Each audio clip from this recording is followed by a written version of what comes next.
Hi everybody, so today I'm actually going to be showing you, well my husband is going to show you how to make some breakfast sausage. I'm doing all the talking and showing and I'm going to be behind the camera, but I'll go ahead and let him take over and show you how to do what he's doing today. Okay, so this is how you make breakfast sausage. So you start with a pork butt. It's pretty much untrimmed. The more fat you have on there, I've always figured it makes it better.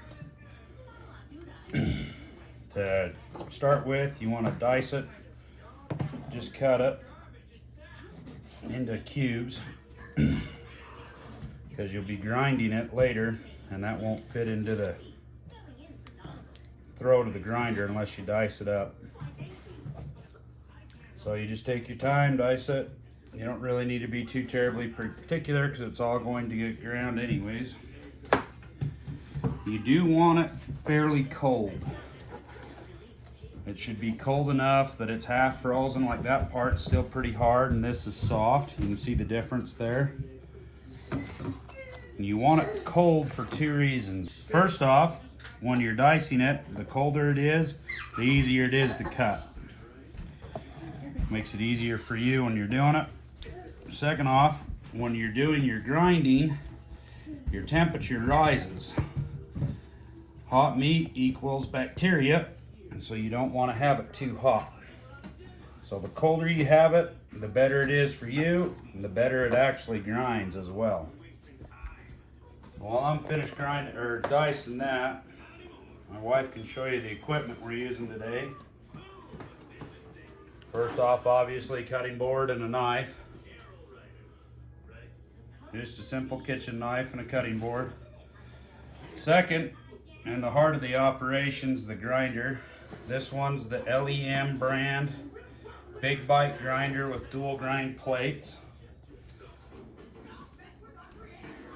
I like it because it's got a good enough motor that it can pretty well chew up anything I'm throwing at it. The downside to making sausage and stuff is that it is expensive to get into, which kind of sucks. But it's fun, it tastes good at the end.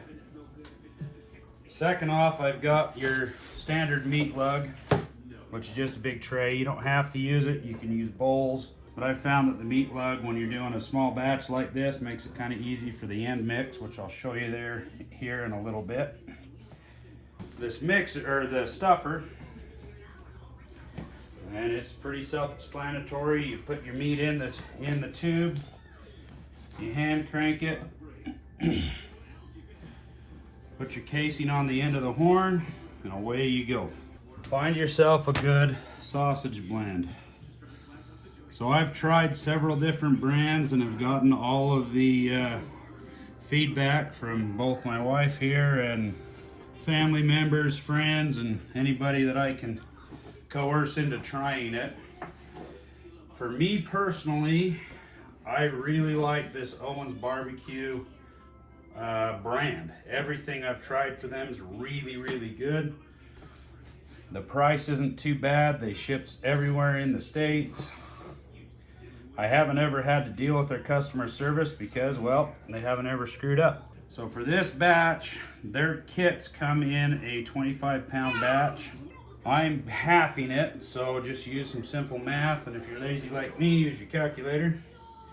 So it's a 12.5 pounds of meat, which I've already weighed out on my scale. So that all I have to do is turn my brain off and dice it.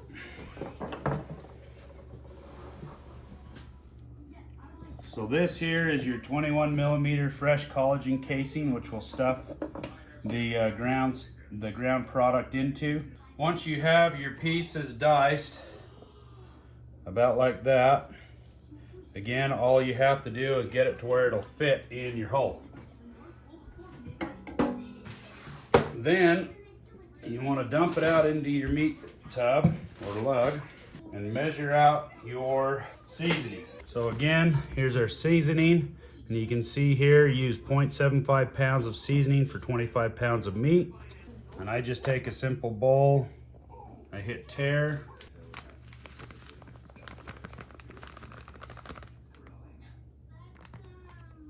close enough.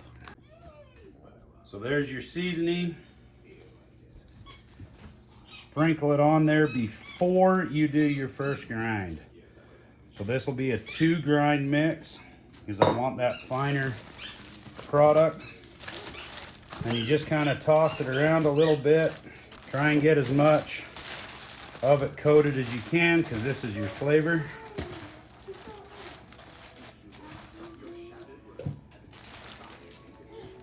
Put it in your bowl, put it in the top, whatever you think will fit.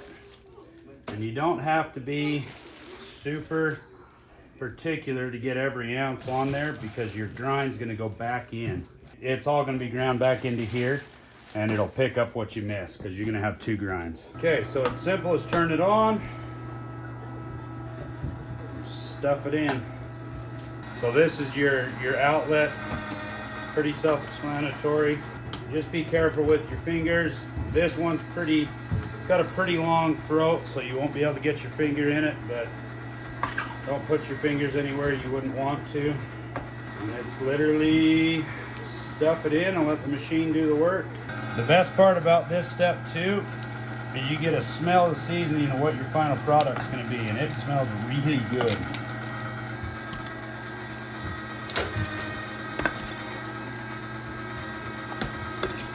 Okay, so the first grind is done. You can see it's pretty good coarse grind. So now you need to change your plate, turn your power off, unplug it. You don't want that to start on your fingers.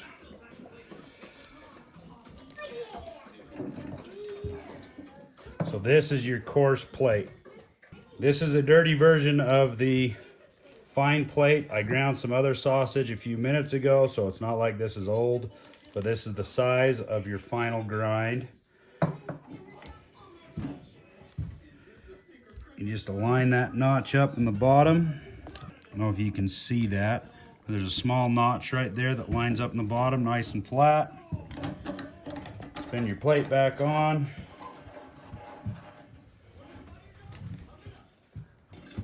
Then you reload it and grind it again. Now the nice thing about having the big meat lug too is you can push it all to one side while you're grinding, and then you don't have to make so many dishes for the end. So get all your coarse grind out of the way of where your exit's going to be. Turn it on and use your stuffing pedestal, I don't know what they call it. And then you get this nice, beautiful, finely ground sausage mix.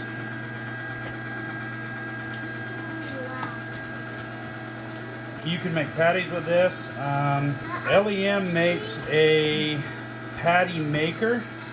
You could just make your patties by hand. You could do the same process with ground beef. You could make meatballs, whatever. You've got just this good solid mix here.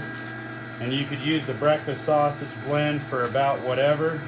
But we're gonna make breakfast links in it. It seems to be a fan favorite for kids and adults. And it's literally as simple as just reloading and stuffing it through. Okay, so now everything's done with the fine grind, and you can see it's that nice fine grind. Okay, so you take your casing, come up close, and you'll see on your casing that it unfolds one direction. You can try and stuff it backwards, but you'll fight it the whole time. So you see the pleats go this way, and that's the direction that you want to stuff. So I just kind of eyeball it as to how much I need on there. You got to be careful with this stuff too, because it's really thin and will tear easily when you're stuffing.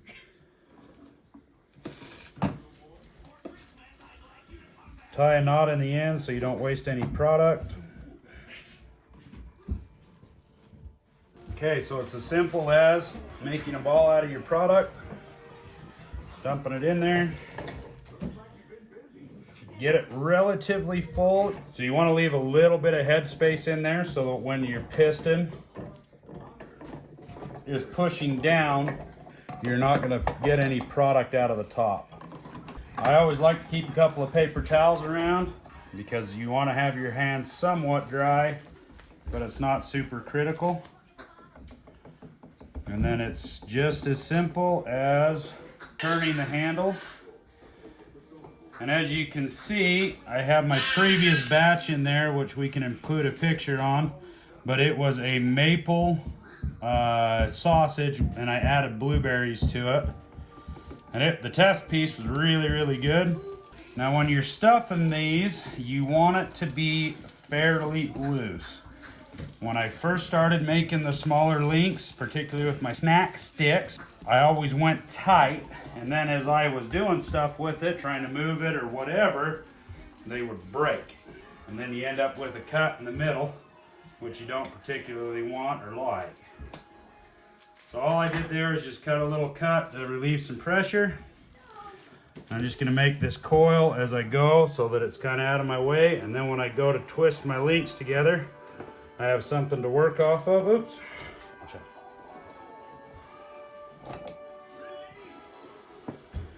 Got a little ambitious. So when you make a mistake, it's no big deal, just put it back on. You get a little bit of meat in your casing, but that's okay because you're pushing meat into your casing anyways.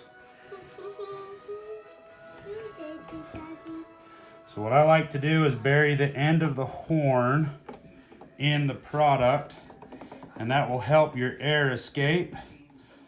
So like right now, you can see I've got a whole bunch of air in there. That's no big deal. You can take some scissors or the end of a sharp knife and just make the smallest of nicks to relieve that pressure off of it. They also make a perforation tool. I've seen it, thought about buying it, and just never did.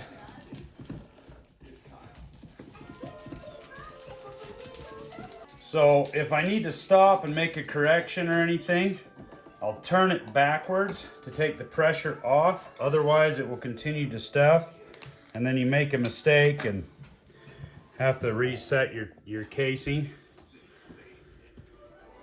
That way you can pause and stop, move your product, place your whatever, take a drink, whatever you need to do. The nice thing about doing fresh sausage like this is you don't have to do a lot of mixing. When you make summer sausage or snack sticks or things along those nature, you have another step where you have to remix your product at the end so that you get a good bind. And then when you run out of product, as I'm just about to, you stop, refill, keep stuff until you run out of casing, put more casing on, and you'll end up with a nice wheel of sausages. Okay, so as you can see, I'm about out of casing. I'll show you the changeover. It's just about as simple as you can imagine. Now remember, when you're at the end of your run, leave yourself enough on there that you can tie your knot in the end. It's not a big deal if you make that mistake. You just strip some out and then tie it. And it's just a simple overhand knot. Okay, so I'm just using the remnants that I cut off of there just so I don't waste anything. Again, noting your direction of peel. Reload it, tie a knot.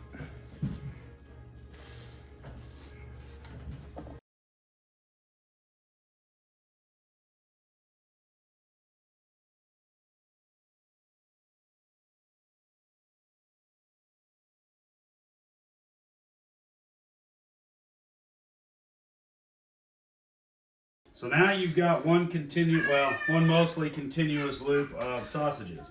That's not what you want in your pan. So now you've got to do the twisting part. So decide how long you want it, short, right, extra long, whatever, doesn't matter, you decide. Pinch, just to displace the meat. Pick a direction and twist. Now this is where it gets tricky.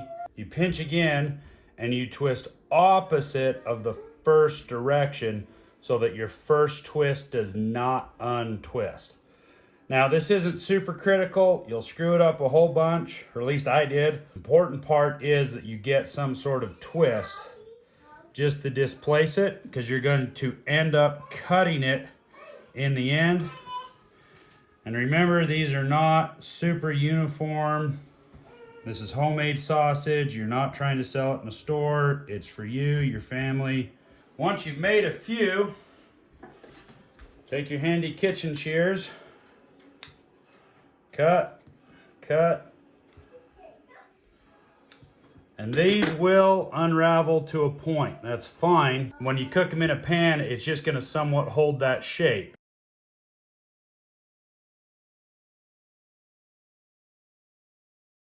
And then I opted to just dump them into a bowl.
So here's your pile of sausage, and here's two that I want to test in a pan. We'll just grab a little skillet, fry them up, test them, make sure they taste good. I haven't tried this one before, but they sure look good.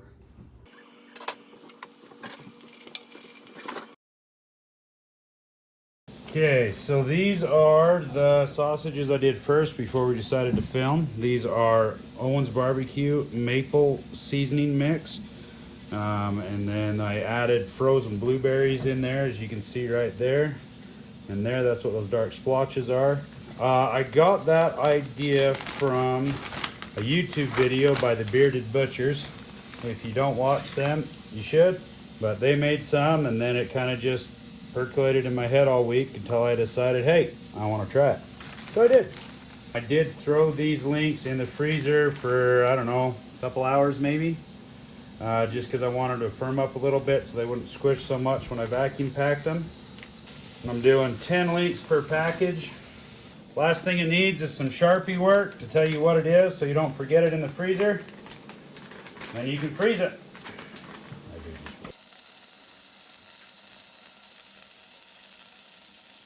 That was a 12.5 pound batch of our maple blueberry sausages, and 168 sausages, or 16 packs of 10, and 8 left over for tomorrow's breakfast. And there you have it. I got to do the other flavor now. It should be about the same amount of packages because it was a 12.5 and a 12.5 pound batch. So here you go. We fried up 2. One of them didn't make it. Because the kids ate it. One of the kids snarfed it up before we could do it, but I tasted it. It's good. It's got a nice crisp skin. Breaks just like the ones you buy in the store. It's a good definition on the side cut. Wait, I didn't get you can find it. I couldn't help myself. It's good. They're really good. I highly recommend doing this. Alright, so I'm going to try it too. I like the maple one better, but this is still good. You would. Nope. But it's still good. I would eat it for breakfast. I hope you liked this video. Please like, subscribe, and share, and we'll see you next time.